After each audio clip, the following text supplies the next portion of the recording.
So we're trying to evaluate limits using limit laws, and we found that sometimes the limit laws, we can't apply them because we get an indeterminate form. One of the pieces is not defined or something like that. And so then we had some analytical methods to evaluate those limits, like maybe we have to factor and cancel out some common factors. Maybe we had to find a common denominator. Maybe we had to rationalize the numerator. But sometimes none of those things work. And so what we're about to see in this last part of the lesson is one more method, which is called the squeeze theorem. And it's being illustrated in some kind of way by this picture of the Magic is Might monument from the Harry Potter series. And these muggles here, as you're going to see, like they are being smushed. They have been squeezed in between a couple of pieces of concrete. It has something to do with this squeeze theorem, as we're about to see. So let's start it off by looking at an example here. Example 14, notice that f of x is less than or equal to g of x, which is less than or equal to h of x. Let's look at the picture that's going along with this. We're saying f of x, that's the green function that's down here. It's less than or equal to, which just simply means it's lower down on the graph grid. Then g of x, which is the blue one, that's right here in the middle, which is less than or equal to h of x, this one that looks sort of burgundy right up here, it's up top, right? So we can see this is our muggles, right? If I come back to this picture here, this is our g of x function, our muggles that are right in there being smushed in between these two pieces of concrete. And what I'm trying to do is I'm trying to find the limit as x approaches a for this g of x function, but I can't. I can't prove that it's a particular number, and in this case, it's supposed to be L. So if I look at this kind of diagram here, it's as if the limit as x approaches a of f of x is equal to the limit as x approaches h of x is equal to L. So in other words, the bottom reaches L as we get closer and closer to a, and so does the top. It reaches L as we get closer and closer to a from either side.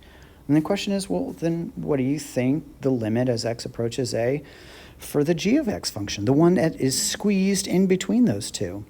Well, it should make sense, at least I hope, that it is also equal to L. We have just squeezed it or sandwiched it in between this function up top and this function that's on the bottom. And it's true, like this inequality is supposed to be true everywhere, but if this f of x function and this g of x function, they both meet at L, then that means that the g of x function must meet at L as well.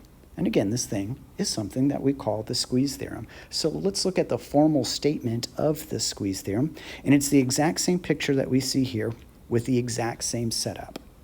Okay. So let's take a second before you write anything down to digest the wording of it so we understand it, and then you can come back and pause the video as you see fit to write down the actual theorem. So notice it says if f of x is less than or equal to g of x, which is less than or equal to h of x, same exact setup that we had right here, for all x in an open interval containing a, except possibly at x equals a. So I'm going to stop right there because we've seen this wording before, in an open interval containing a. And what that just means is we don't have to worry about this relationship, this inequality that's right up here, holding for the whole entire number line. As long as we can find some sort of interval over which it's true, some open interval that has a in it someplace, then we're good to go. And notice that it says except possibly at a, because if I'm trying to find the value of the function, not the value of the function, sorry, the value of the limit for the g of x function, if I don't know it, chances are it's not defined right here. If it's not defined right there, I wouldn't be able to use one of my little analytical methods in order to find that value. And that's why I'm squeezing it in between these two theorems. And so that's the reason for this extra little bit here. So basically what we've done is we found a function that's down below it. We find a function that is up above it. And they meet right here at this value of L. So that's the next part that's going to be stated. The limit as x approaches a of f of x is equal to the limit as x approaches a of the h of x function. Both of those things equal L. In other words, the bottom is trying to reach L from both sides, and the top is trying to reach L from both sides. Well, if that's the case, our conclusion is that the limit as x approaches a for the g of x function, the one that's being sandwiched in between here, or squeezed in between here, must also exist and equal L. Now, if I have to, on the AP Calculus exam, apply any particular theorem, let's say it's this one, on a free response question, the thing that you have to make sure that you do is point out that whatever function that you're working with or set of functions, that it satisfies the hypothesis, which is the if part. So you have to establish this inequality here over some sort of interval, and you have to show that the limit of the top and the bottom both meet at the same number. If that is the case, then you can conclude by the squeeze theorem that the limit of the one that's in the middle is also equal to L. All right, so now let's take a look then at a particular example that uses the squeeze theorem. So we have on example 15, let 2 over 2 plus x minus 1 all over x, a complex fraction, be less than or equal to f of x, which is less than or equal to 1/4 x minus a half. This is so weird. For negative 2 is less than x, which is less than 2. And then we want to find the limit as x approaches 0 of f of x. So notice that the first part is already satisfied for us. Let me come back to our theorem. And this first part here is already satisfied for us. It gave us an inequality at the very, very beginning and told us that it was true for some sort of open interval that contained, in this case, 0, right? So we have our inequality that's already stated for us, and it gave us an interval over which that was valid. That's the first if part. Before I can conclude or find the limit for the one that's being squeezed in between those two, I have to do this other part here. I have to show that the top side and the bottom side both meet at the same number. And now I can draw the conclusion. So that's what we want to try to do. And I'll need some space to write. So let me flip over here to Notability, assuming it's going to load. Right, what do I have? What's going on? All right, so bear with me with some technical difficulties. And it was just so far down the page. Okay, here we are at example 15. So we just stated that the first part of the theorem is already satisfied for us. So think of it as like a little checklist. So the first part is satisfied, check. Now the next part needs to be satisfied. I need to show that this is true. I need to take the limit of the bottom side. I need to take the limit of the top side and make sure it's equal to the same number. So I am going to individually take the limit of this as x approaches 0, and then I will do that one second. Limit as x approaches 0 of 2 over 2 plus x, all of that minus 1, all over x. Okay, hey, what's the first thing you're supposed to do whenever you go to evaluate a limit? You're supposed to directly substitute in this x value of 0. So if I plug in a 0 here, I would have 2 over 2, which is 1. 1 minus 1 is 0 over a 0. So this approaches 0 over 0, which is our indeterminate form, which means the limit laws do not apply here. I need to figure out how to transform this into some other equivalent form that's going to give me the value of the limit.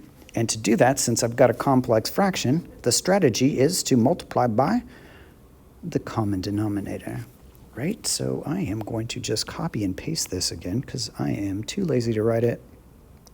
Duplicate, boom. And then I'm going to multiply it by the common denominator on the top and the bottom. It has to be a fancy one. I'm multiplying it by the number 1, which doesn't change it. It's just going to change the way it looks in some kind of way. Why did I change it back? I don't know. All right, so my common denominator, I only have 1, and it's 2 plus x. So I'm going to multiply that on the top and the bottom. Okay, and then remember that that 2 plus x needs to be distributed to both of these items.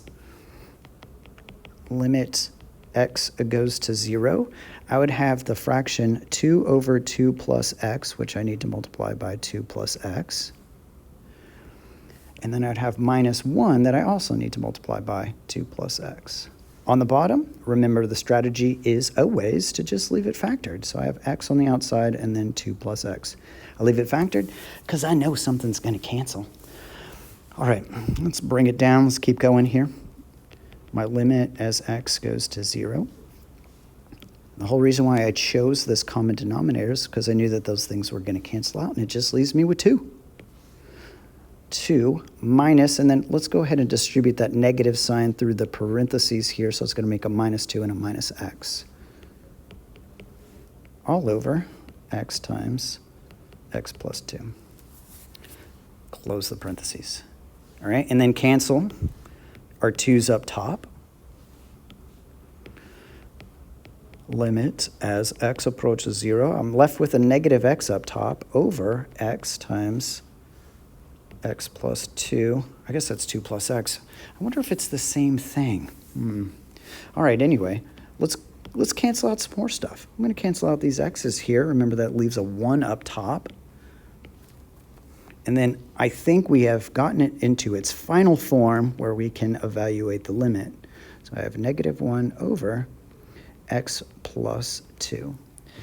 So now I'm allowed to use the limit laws, which basically allow me to directly substitute in my value as long as 0 is part of the domain of this. It became a rational function. And 0 is part of this domain here, right? The only number that's not is negative 2, but we're doing it at 0, so we're okay. So plugging in a 0 gives me a negative 1 over 2. It's negative ½. All right, there we go. So basically the bottom side is trying to reach negative ½. Now let's do the same thing for the other piece. And you know what? I'll color code this. So let's make this one green. It's 1/4 x minus a fourth. You guys remember that. Can you remember that? Okay, good. So I'm going to do the limit as x approaches 0 of 1/4 x minus a half, I think. Hey, this is a linear function in here. A linear function is pretty much continuous everywhere. There's no numbers that's not in the domain, which means direct substitution is A-okay. If I plug a 0 in there, 1/4 times 0 is gone. It's just equal to negative ½. There we go. So notice that those two numbers exactly match up, so we're good to go. I just need to make sure that I state it, though. The first part is already stated for me. I need to actually state this limit statement here to say that the limit of the top is equal to the limit of the bottom is equal to, in my case, negative ½. So I'm going to say since the limit as x approaches 0 of, let's see if I can remember this, 2 over 2 plus x minus 1 over x is equal to the limit as x approaches 0 of 1/4 x minus a half, which is equal to negative 1/2. There we go. We satisfied that condition. Now draw our conclusion. Then the limit as x approaches 0 of our unknown function. We have no idea what this function actually is. We'll just call it f of x is equal to negative 1/2. If you're being super thorough, just like you remember good old 2-column proof days, you put a reason, you might say by the squeeze theorem. However, it's known that as long as you satisfy the conclusion, you don't necessarily have to state the squeeze theorem. But I think in the interest of being thorough, it's not a bad idea. All right, when we come back in the next video, I will show you the function that we ordinarily use the squeeze theorem for, because up until this point, no other method has worked on it.